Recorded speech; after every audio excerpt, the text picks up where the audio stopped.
अगर आप भी लेना चाहते हैं देश दुनिया की तमाम जानकारी तो आज ही सब्सक्राइब करें हमारे चैनल को।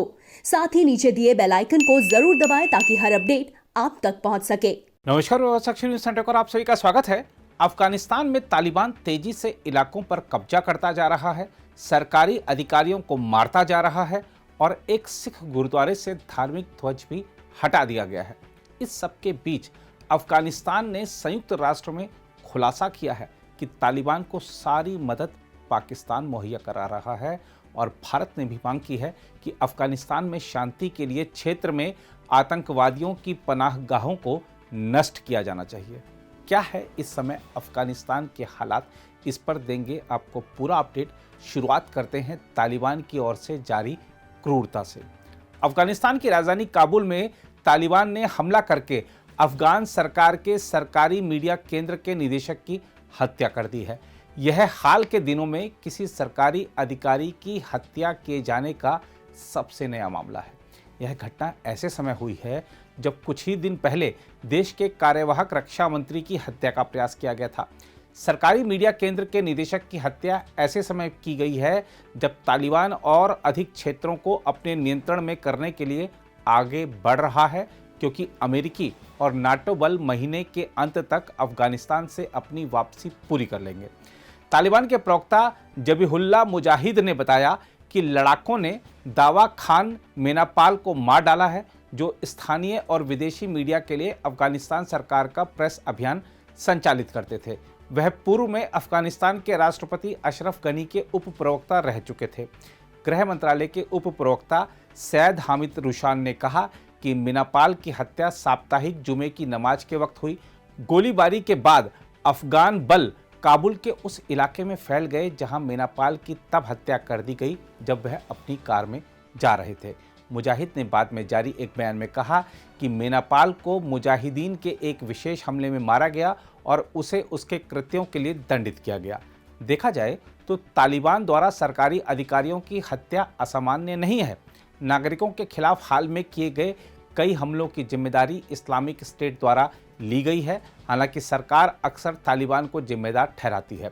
हम आपको बता दें कि इस सप्ताह मंगलवार को अफगानिस्तान के कार्यवाहक रक्षा मंत्री बिस्मिल्लाह खान मोहम्मदी को निशाना बनाकर तालिबान द्वारा काबुल के एक भारी सुरक्षा वाले इलाके में किए गए बम हमले में कम से कम 8 लोग मारे गए थे और 20 अन्य घायल हो गए थे। हालांकि उसमें कार्यवाहक मंत्री को कोई नुकसान नहीं हुआ था। उधर तालिबान पिछले कई महीनों से पूरे अफगानिस्तान में संघर्ष कर रहा है और छोटे प्रशासनिक जिलों को अपने नियंत्रण में लेने के बाद अब प्रांतीय राजधानियों को नियंत्रण में करने की कोशिश कर रहा है। तालिबान ने दक्षिणी निमरुज प्रांत की राजधानी जरंज पर भी कब्जा कर लिया है। हालांकि यह जीत प्रतीकात्मक है, लेकिन इसे बड़ी जीत माना जा रहा है। सरकार ने दावा किया है कि शहर के अहम बुनियादी ढांचों पर लड़ाई अब भी जारी है और जरंज पर कब्जा नहीं हुआ है। लेकिन तालिबान ने सोशल मीडिया पर तस्वीरें जारी की हैं जिनमें स्थानीय हवाई अड्डे और शहर के प्रवेश बिंदुओं पर तालिबानी दिख रहे हैं। प्रांत के गवर्नर अब्दुल करीम बरहावी जरंज से भागकर शांतिपूर्ण चाहर बुजुर्ग जिले में शरण के लिए चले गए, जहां स्थानीय जातीय बलूच आबादी ने उन्हें संरक्षण दे दिया है। इस बीच अफगान और अमेरिकी विमानों ने दक्षिणी अफगानिस्तान के हेलमंद प्रांत में तालिबान के ठिकानों पर हमला किया, क्योंकि विद्रोहियों ने पड़ोसी देश पाकिस्तान के साथ एक प्रमुख सीमा को बंद कर दिया था। हेलमंद की प्रांतीय राजधानी लश्करगाह के निवासियों ने कहा कि हवाई हमलों में शहर के केंद्र में स्थित एक बाजार नष्ट हो गया, जो तालिबान द्वारा नियंत्रित क्षेत्र था। अफगान अधिकारियों का कहना है कि तालिबान का अब शहर के 10 में से 9 जिलों पर नियंत्रण है। अफगानिस्तान में संयुक्त राष्ट्र की दूत डेबोरा लियोन्स ने भी संयुक्त राष्ट्र सुरक्षा परिषद की एक विशेष बैठक में कहा है कि भीषण होती लड़ाई में लोगों की मौत होना चिंताजनक है। इस बीच भारत ने अफगानिस्तान के पख्तिया प्रांत में एक गुरुद्वारे की छत से एक सिख धार्मिक ध्वज की कथित तौर पर हटाने की निंदा की है। सरकारी सूत्रों ने कहा है कि भारत का दृढ़ विश्वास रहा है कि अफगानिस्तान का भविष्य ऐसा होना चाहिए जहां अल्पसंख्यकों और महिलाओं सहित अफगान समाज के सभी वर्गों के हितों की रक्षा हो। एक सूत्र ने कहा, हमने अफगानिस्तान के पख्तिया प्रांत में गुरुद्वारा थाला साहिब चमकनी की छत से सिख धार्मिक ध्वज निशान साहिब को हटाए जाने के बारे में मीडिया रिपोर्ट देखी है और हम इसकी निंदा करते हैं। भारत ने इसके अलावा कहा है कि अफगानिस्तान का अतीत उसका भविष्य नहीं हो सकता और क्षेत्र में आतंकवादियों की पनाहगाह को फौरन नष्ट किया जाए तथा आतंकवादियों की आपूर्ति श्रृंखला बाधित की जाए। साथ ही भारत ने जोर देते हुए कहा है कि अब वक्त आ गया है कि संयुक्त राष्ट्र सुरक्षा परिषद हिंसा पर फौरन रोक लगाने के लिए कार्रवाई करने के बारे में फैसला करे। संयुक्त राष्ट्र में भारत के स्थायी प्रतिनिधि टी.एस. तिरुमूर्ति ने अफगानिस्तान पर सुरक्षा परिषद की बैठक में कहा, अफगानिस्तान का पड़ोसी होने के नाते वहां की मौजूदा स्थिति हमारे लिए बड़ी चिंता का विषय है। हिंसा कम होने का संकेत नहीं दिख रहा है। भारत की मौजूदा अध्यक्षता के तहत यूएनएससी ने अफगानिस्तान में स्थिति पर चर्चा करने के लिए एक बैठक की। वहां से अमेरिकी सैनिकों को हटाए जाने के बाद युद्धग्रस्त देश में तालिबान के बढ़ते हमलों के बीच यह बैठक की गई।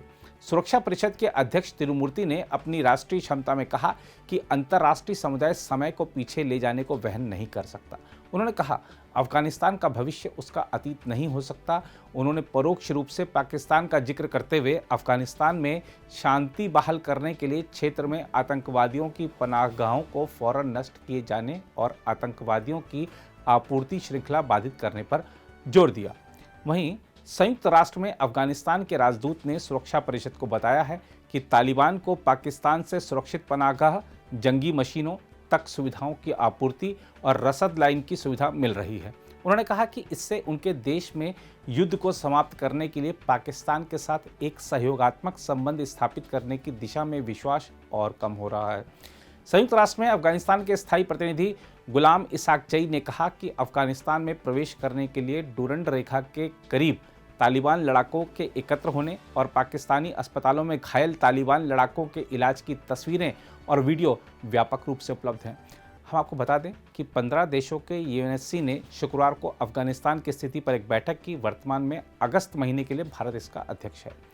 उधर संयुक्त राष्ट्र प्रमुख एंटोनियो गुतारेस ने कहा है कि अफगानिस्तान में बढ़ते संघर्ष के कारण इस साल की शुरुआत से लेकर अब तक करीब 3,60,000 लोग विस्थापित होने के लिए मजबूर हुए हैं। उन्होंने लश्करगाह में लोगों की सुरक्षा पर गहरी चिंता जताई, जहां तालिबान के साथ लड़ाई के कारण हजारों लोग फंसे हो सकते हैं। अफगानिस्तान में संयुक्त राष्ट्र के सहायता अभियान ने शहरी इलाकों में लड़ाई को तत्काल बंद करने का आह्वान करते हुए कहा है कि आम नागरिक हिंसा का दंश झेल रहे हैं।